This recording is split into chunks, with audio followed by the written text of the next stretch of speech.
Dirão o estranho, antes fugirão dele, porque não conhecem a voz dos estranhos. Jesus lhe propôs esta parábola, mas eles não compreenderam o sentido daquilo que lhes falava. Jesus, pois, lhes afirmou de novo: em verdade vos digo, eu sou a porta das ovelhas. Todos quantos vieram antes de mim são ladrões e salteadores, mas as ovelhas não lhes deram ouvido. Eu sou a porta. Se alguém entrar por mim, será salvo, entrará e sairá e achará pastagem. O ladrão veio somente para roubar, matar e destruir.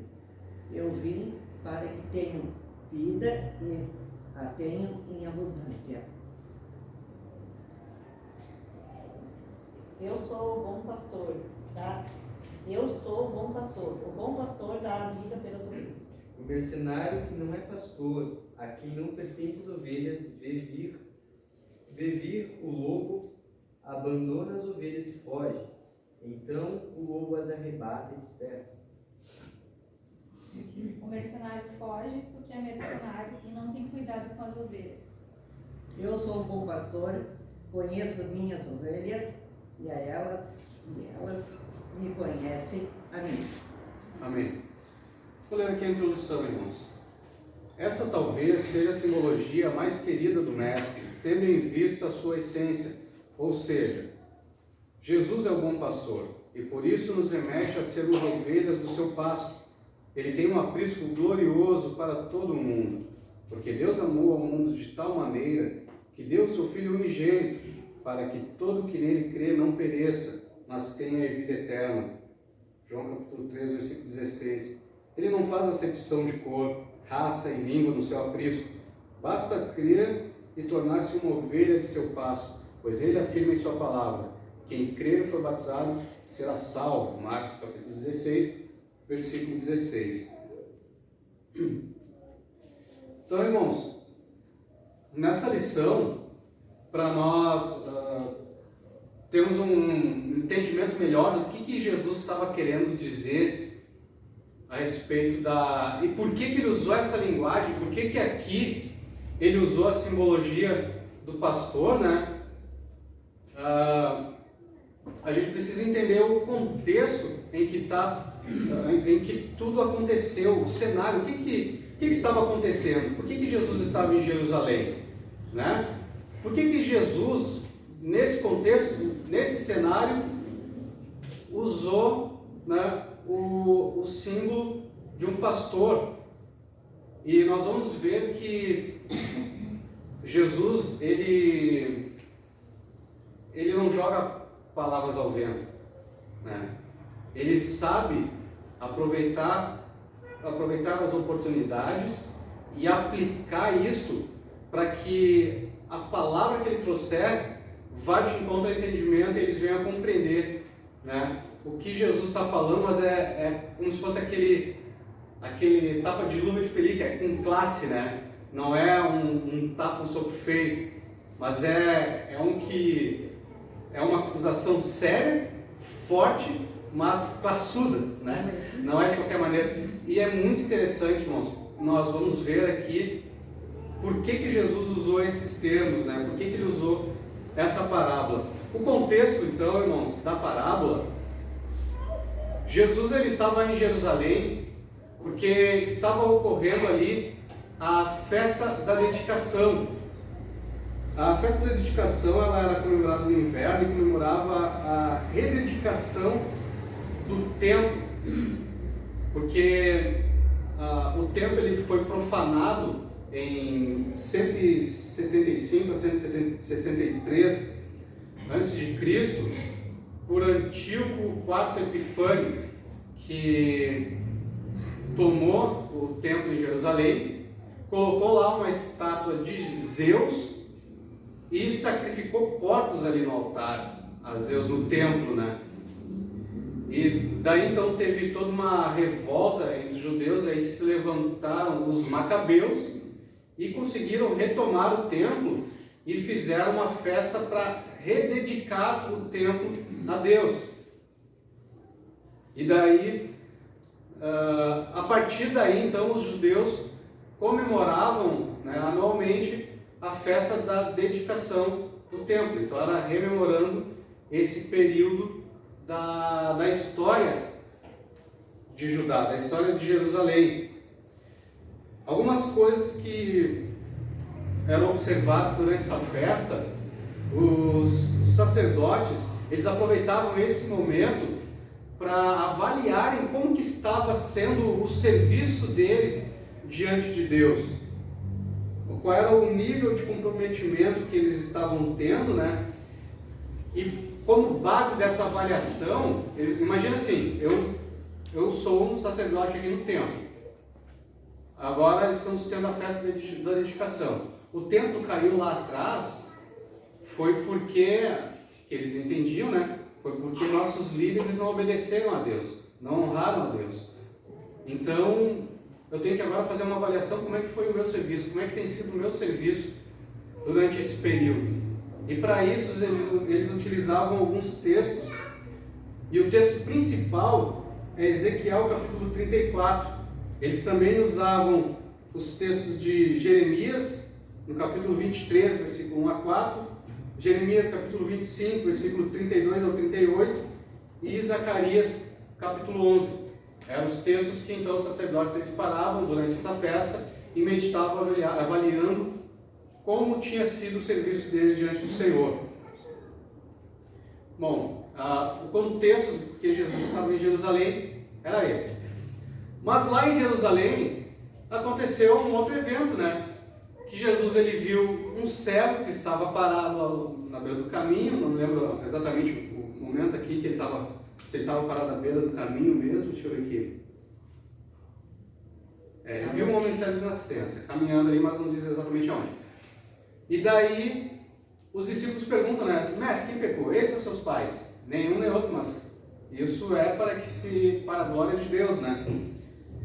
E aí, então Jesus cura esse cego. Está ali em João, no capítulo 9, do versículo 1 ao 41, vai ser relatado toda esse fato da cura desse jovem cego de nascença, desse homem cego de nascença.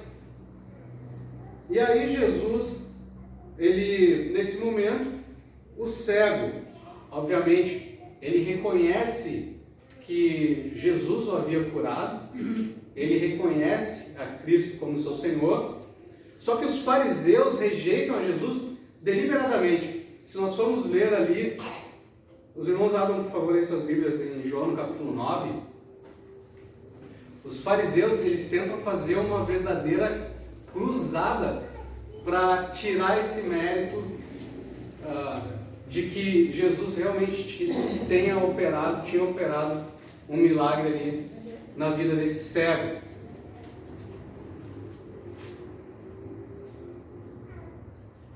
Vamos ler ali, por exemplo, João no capítulo 9, versículo 16. Por isso, alguns dos fariseus diziam: este homem não é de Deus, porque não guarda o sábado. Diziam outros: como pode um homem pecador fazer tamanhos sinais? E houve dissensão entre eles. Então a primeira coisa deles é o legalismo ali, né? Eles viram que tinha acontecido um milagre irrefutável, e um milagre que era atribuído que quem faria isso, abriria os olhos dos cegos, era o Messias, né? Então, se eles reconhecessem esse milagre, eles teriam que reconhecer que Jesus ele era o Messias, mas eles não queriam ter esse reconhecimento, né? E aí então eles começam aquela cruzada. Não, vamos perguntar, vamos ver quem é esse cara e vamos ver o que ele diz. Aí procuram os pais, procuram no versículo 18, né? Não acreditaram os judeus que ele fora cego e que agora via, enquanto não lhe chamaram os pais. Primeira coisa, não, peraí, ele vai violar o sábado, que era a principal crença deles.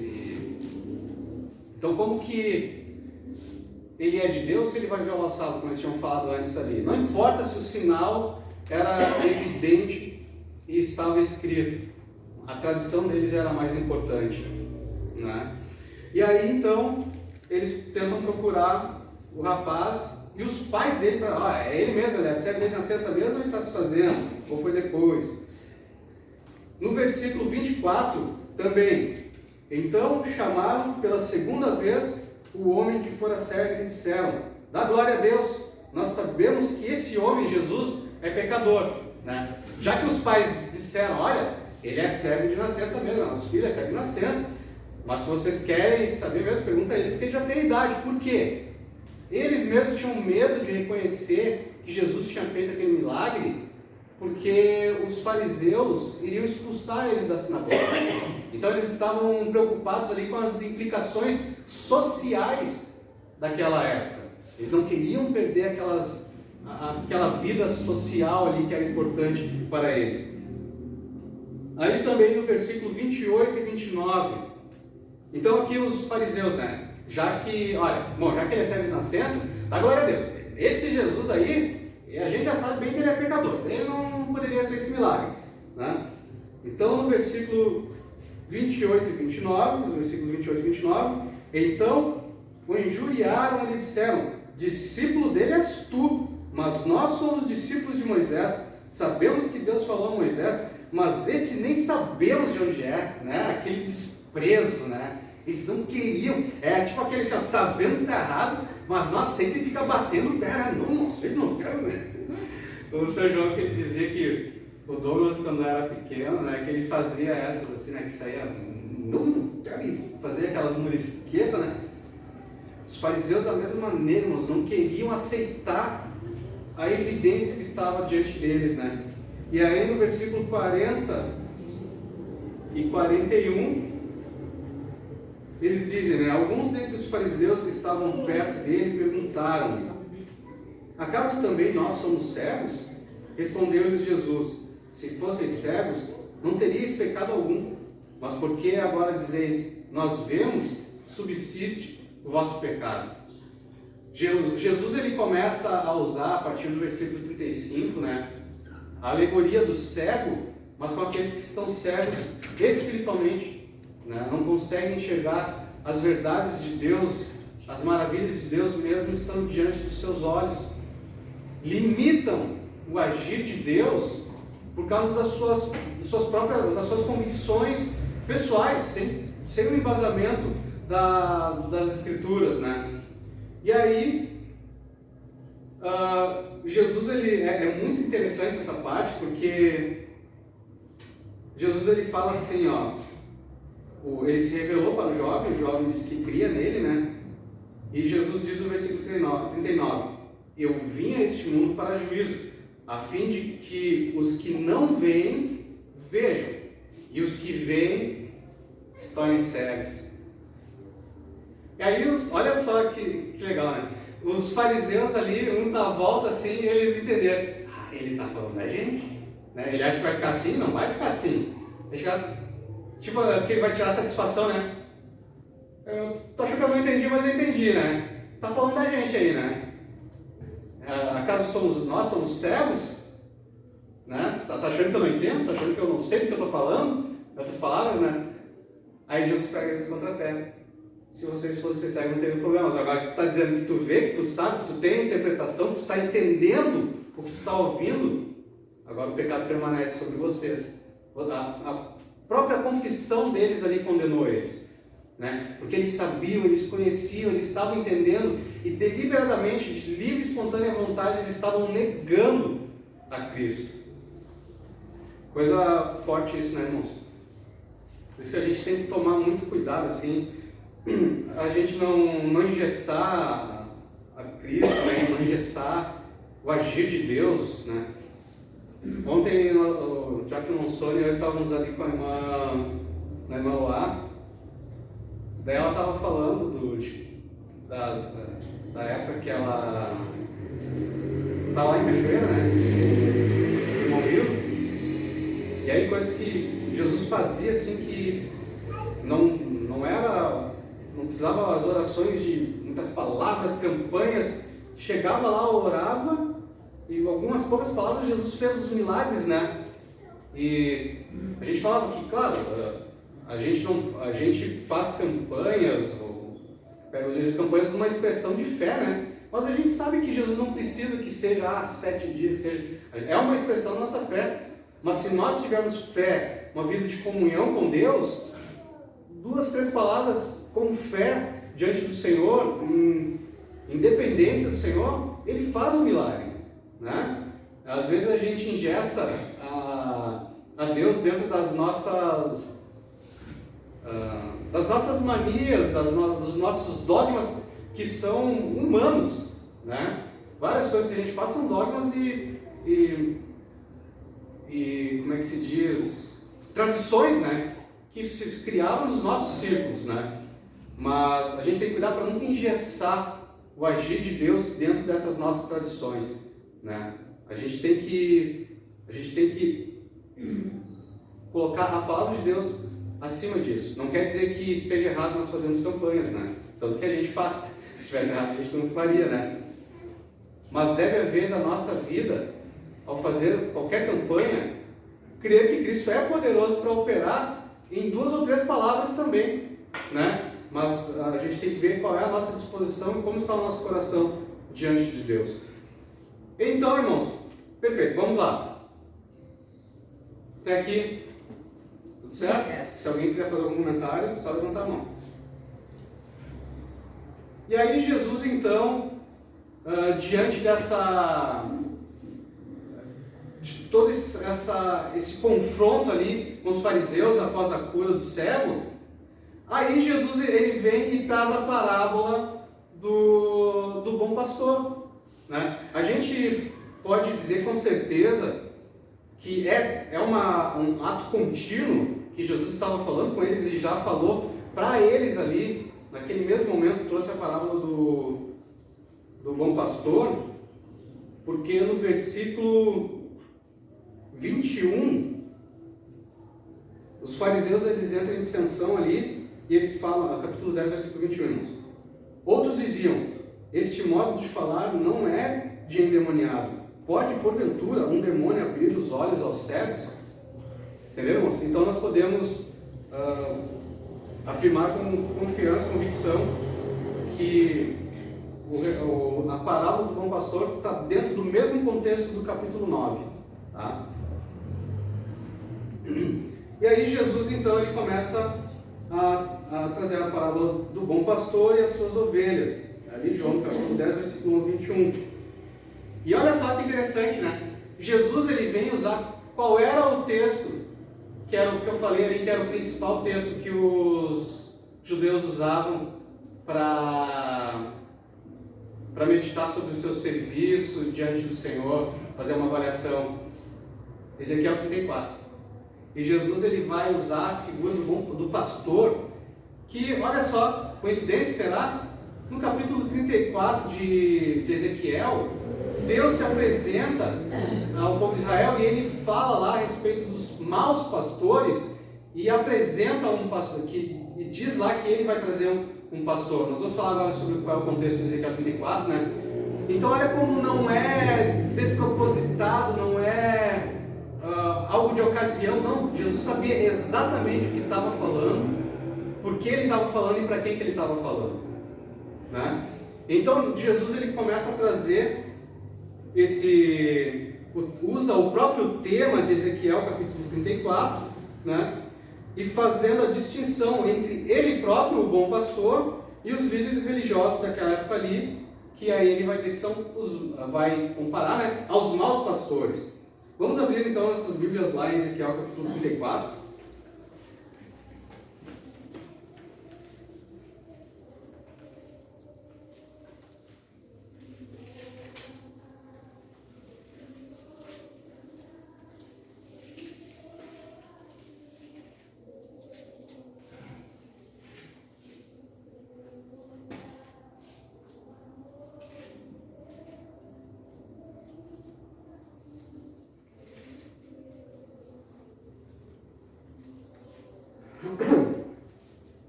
Eu tenho um resumo aqui a respeito do que o capítulo 34 ele aborda, tá, irmãos?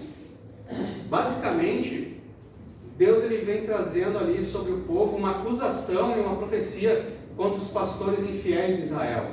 Aqui o símbolo de pastores aqui, ele está sendo aplicado aos líderes de Israel, normalmente os reis, os profetas, né? Os líderes religiosos ali, eles aqui, nesse contexto, é a eles que está sendo apontado o símbolo de pastor aqui, mas de mau pastor, né? E a acusação do Senhor contra eles é basicamente essa. As acusações são juízos de Deus sobre os pastores de Judá, os antigos reis e membros poderosos e ímpios da comunidade.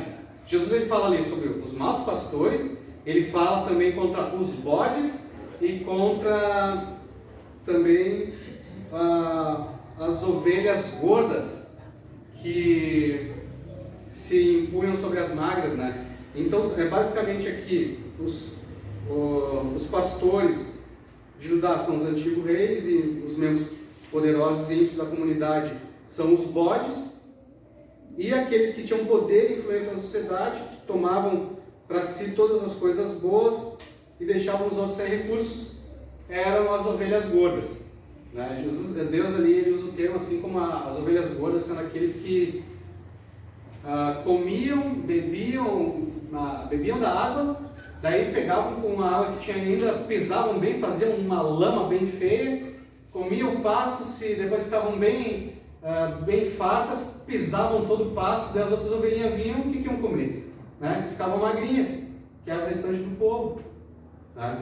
E aí então, Deus ali ele diz que ele levantaria um pastor que seria como Davi, ou seja, um homem segundo o seu coração, que agiria e seria guiado pelo próprio Deus, que era um servo do Deus vivo, né, para cuidar do seu rebanho, que era o povo de Judá. Então esse aqui, irmãos, a gente tem todo o contexto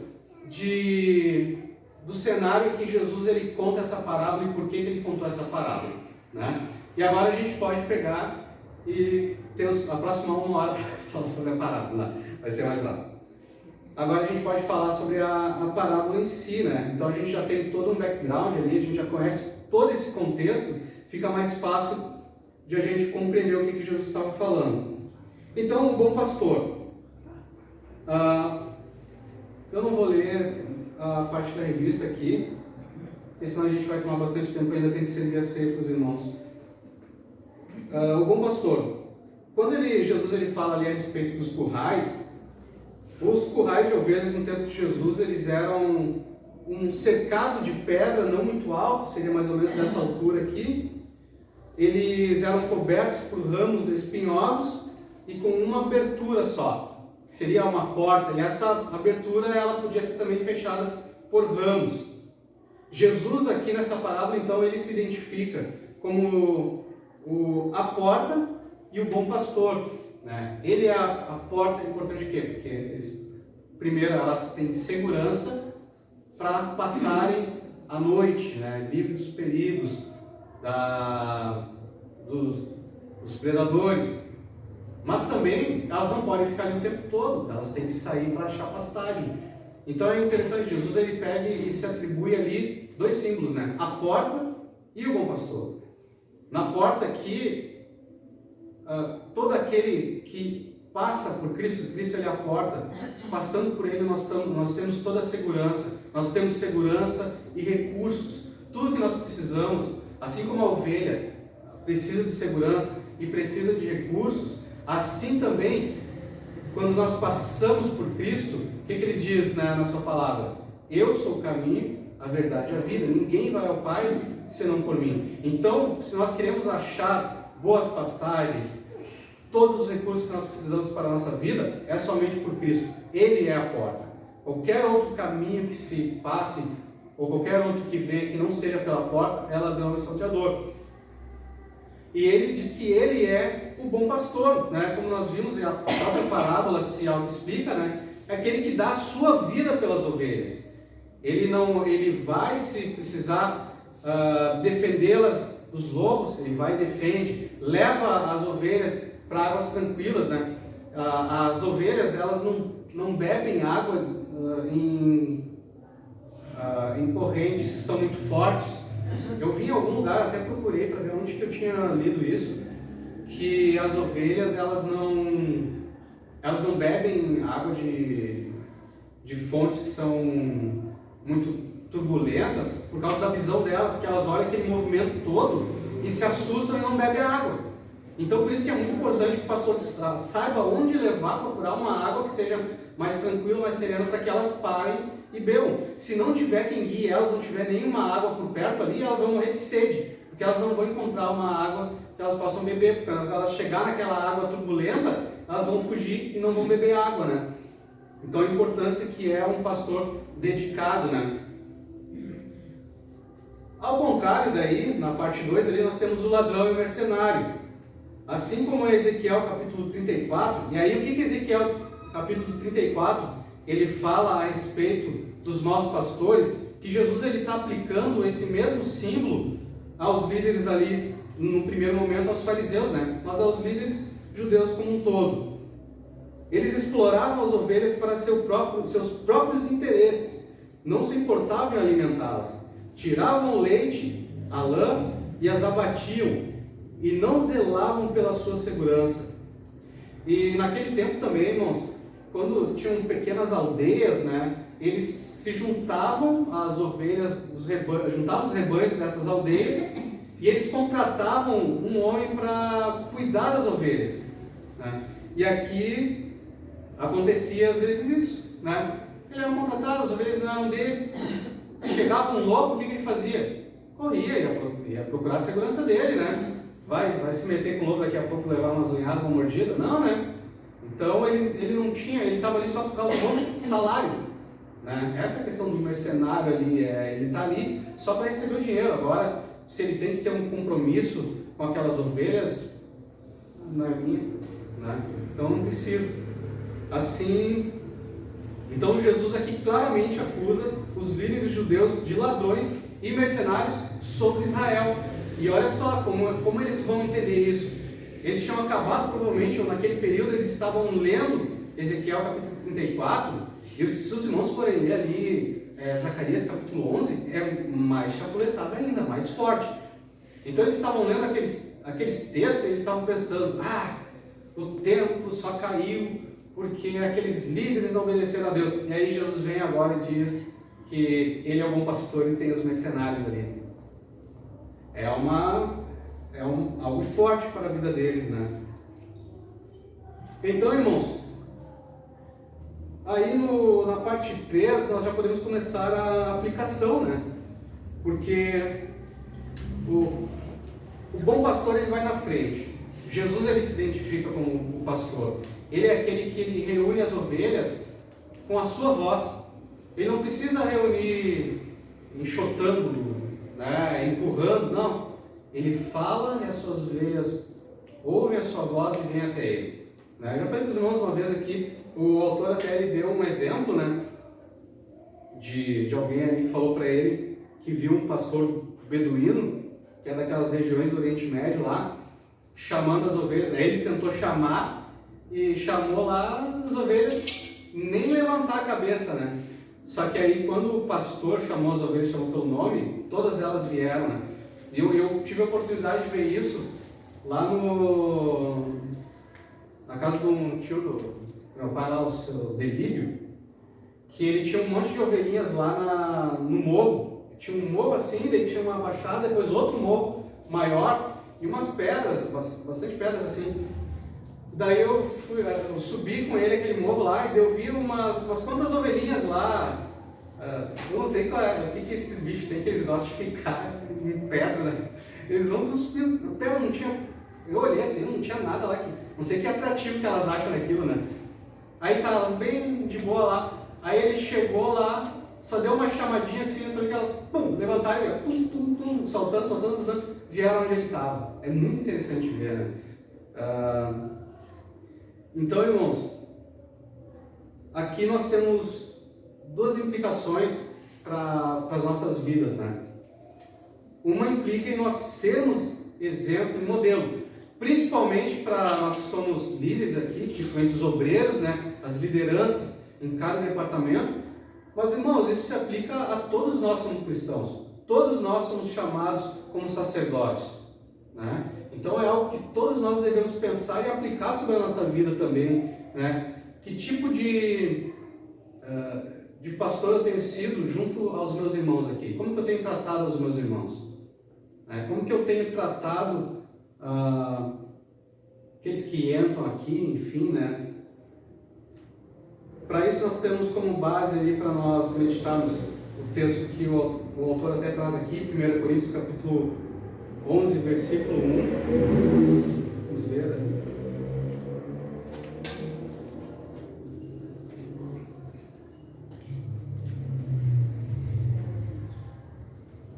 Coríntios 11, 1. Sede meus imitadores, como também eu sou de Cristo. Né? Isso aqui é aquele ponto assim, que nos isenta. Eu já falei isso aqui, mas vou me repetir. Que às vezes a gente diz assim: irmãos, não olhem para mim, né? Olha para eles, não, a gente tem que ser exemplo, sim. É muito fácil a gente pegar e dizer: não olhem para mim porque eu sou falho.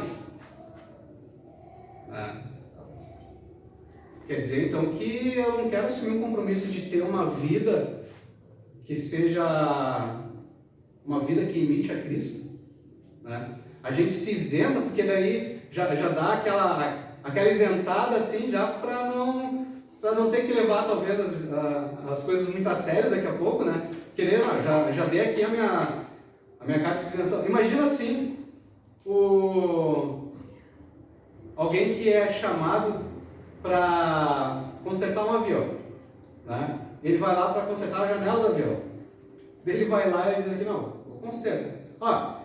Eu vou fazer uma coisa aqui, mas sabe, eu não sou assim, aquele que conserta bem a janela de avião mesmo, tá? Mas eu já falei, mas eu vou fazer aqui. Daí coloca lá. Que segurança que a gente vai ter, né? Eu noto que às vezes as pessoas falam isso porque elas veem outras no púlpito falarem isso. Aí fica aquela coisa: eu fico nervoso no púlpito, aí fica repetindo, um fica repetindo o que o outro fica falando, né? Mas claro, obviamente a gente tem que ser exemplo. Sim. Claro que tem uns contextos em que a gente fala isso, né? Mas eu me refiro mais ao contexto que realmente a pessoa falar, tipo assim, para que realmente tentando se isentar mesmo. Claro que Deus conhece a intenção do coração. Às vezes a gente fala porque assim, eu tenho medo de errar alguma coisa aqui, né? Então, irmãos, não leva mal, Jesus ele é perfeito, eu tô no caminho ainda, né? E até é interessante porque o texto também de Efésios lá, que fala que Deus ele constituiu, Jesus, né, ele constituiu alguns para apóstolos, profetas e mestres, enfim, lembra ali que são dons de liderança, não são os dons do Espírito Santo, são dons de liderança, né? E ele diz ali com vistas ao aperfeiçoamento dos santos. Essa palavra aperfeiçoamento, irmãos, ela é a mesma palavra que é utilizada para curar osso. Ou seja, é um processo lento. O osso não cura do dia para a noite, mas é um processo que tem que ser feito, né? Ele precisa de cuidado. Então, tudo que Deus vai colocando na sua igreja é para edificação, né? E aperfeiçoamento. Ele vai se ajustando até que o osso esteja perfeito novamente.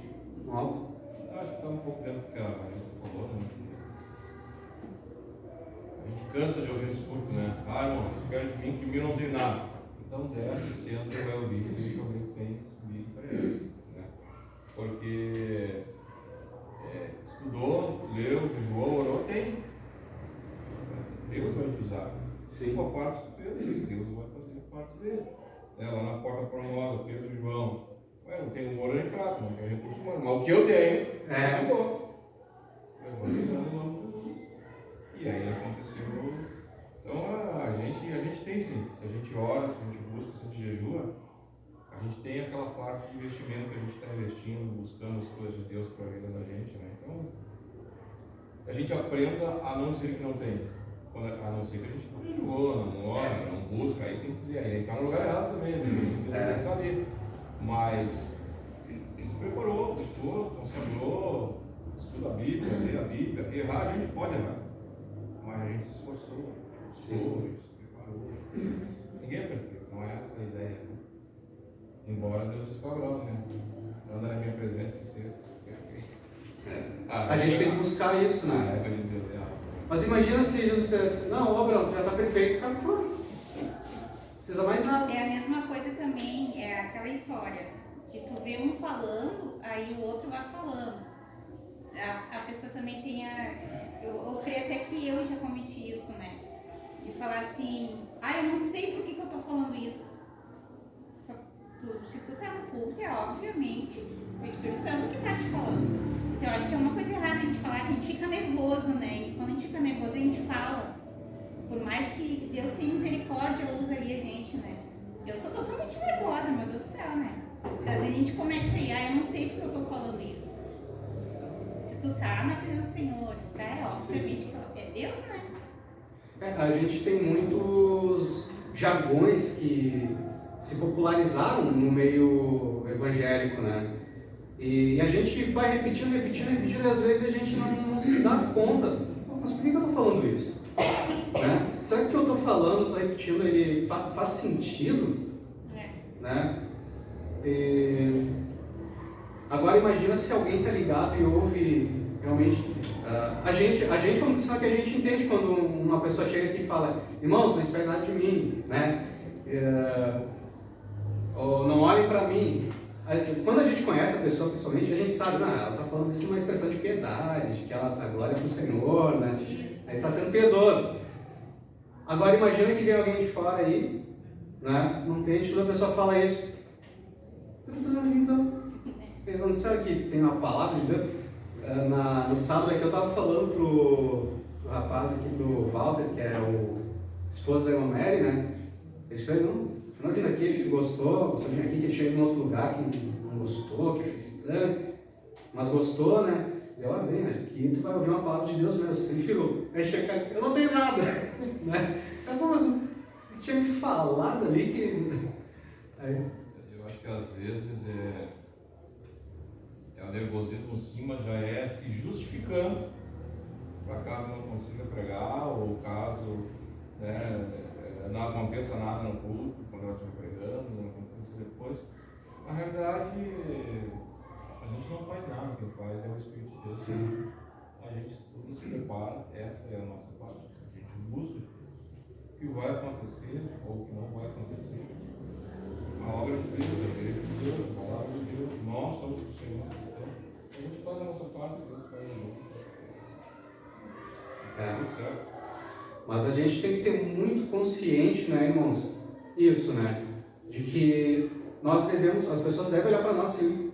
Né? A gente deve colocar a cara a tapa e dizer, não, olhem para mim sim, porque eu sou um imitador de Cristo. Né? Paulo diz, sede meus imitadores como eu sou de Cristo. Jesus ele diz também, sede santos porque eu sou santo, né? Foi Jesus mesmo que disse. Então a gente tem que prestar atenção nisso e as pessoas têm que olhar, tem aquele hino do Brilhante, né? Eles querem ver o brilho em meu viver, para que existe luz, querem ver em mim Jesus. Daí a gente não vai externar Cristo, não vai... a gente tem o bom perfume de Cristo, né? Que para nós aqui é um perfume que é a vitória, mas para o mundo que é da morte, né? Da morte. Então, irmãos, essa é uma questão que a gente tem. 1 Pedro, capítulo 5, versículo 1 ao 4, também ainda falando sobre a nossa postura, principalmente de lideranças, né? 1 Pedro, capítulo 5, versículo 1 ao 4. Quem achar o primeiro pode ler. Pedro? Sim, achei já. 1 ao 4. Pode ler quem achou aí, para não ficar só eu lendo.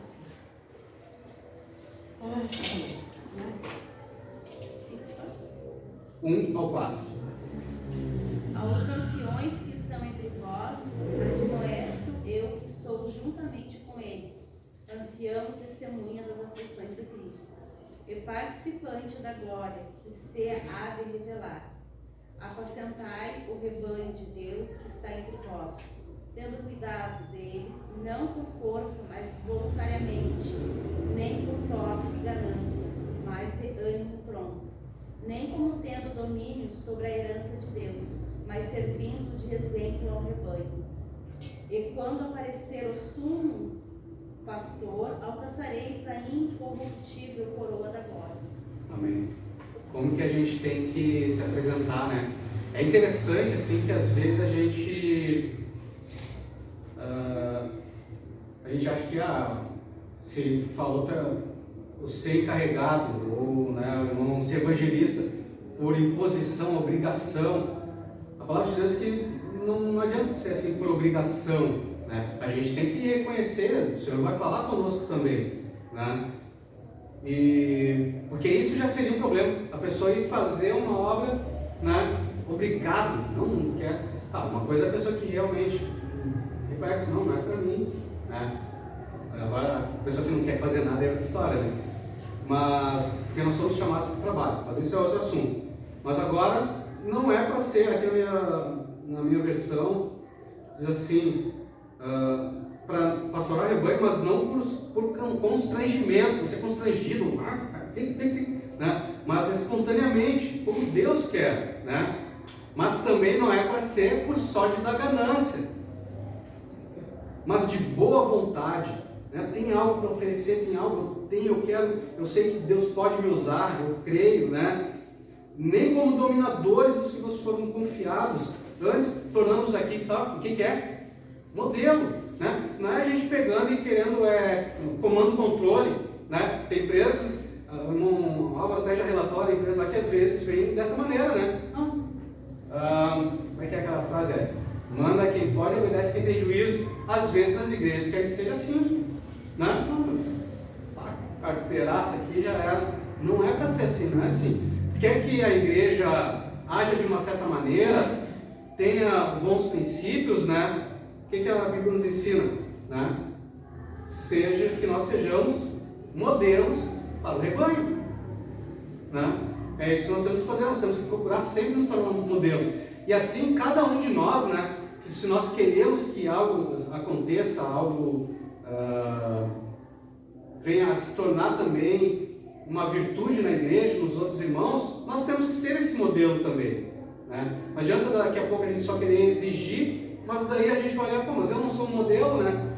Mas quando nós mesmos sermos um modelo, nós vamos ter para o que olhar também, né? Não há ganância, não há constrangimento, há o quê? Há um exemplo, um bom exemplo de alguém que é o quê? O imitador de Cristo, né? É isso, irmãos. Então nós temos essa responsabilidade.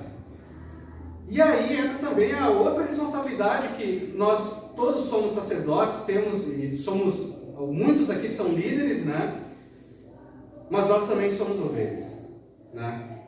E nós temos que aprender a ouvir a voz do nosso pastor, né? Aqui eu me refiro a Cristo mesmo. Nós temos que ouvir ao Senhor, ouvir ao Espírito Santo, buscar entender a Ele. E isso a gente só vai ter, irmãos, uma vida de comunhão com Ele. A gente não vai ouvir a voz do Senhor se a gente ficar distante dele, não procurar ter uma comunhão com Ele, né? João, no capítulo 10, versículo 16, vamos lá.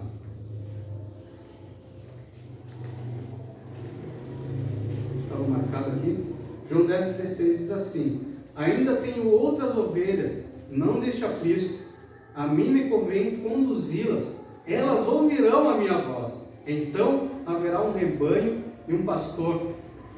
É tão maravilhoso assim quando a gente lê essa palavra e Jesus se referindo a nós, né?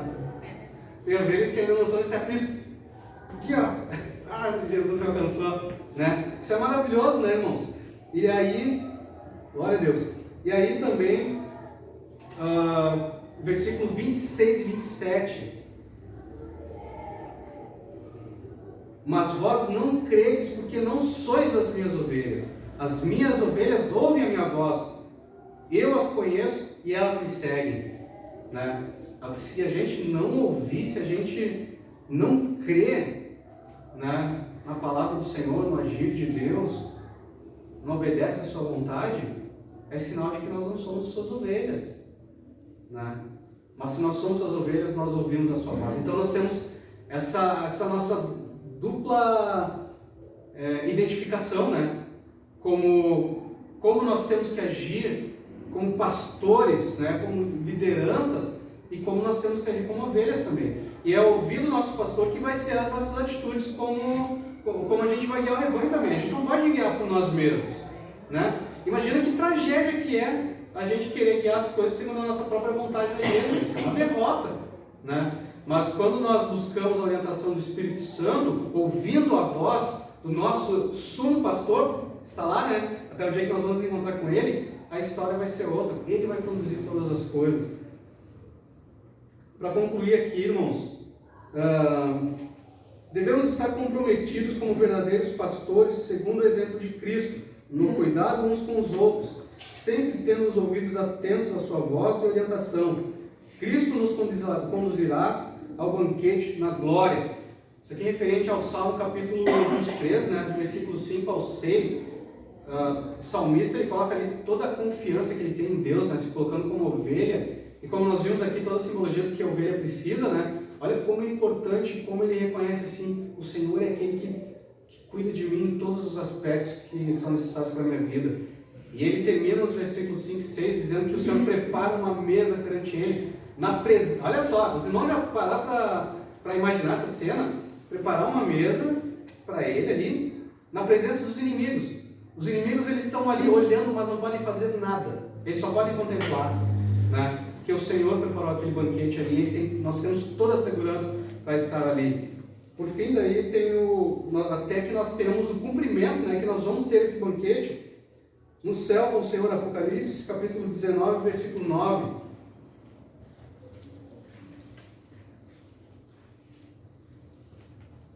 Quem achar primeiro aí, Apocalipse 19, 9. 19, 9.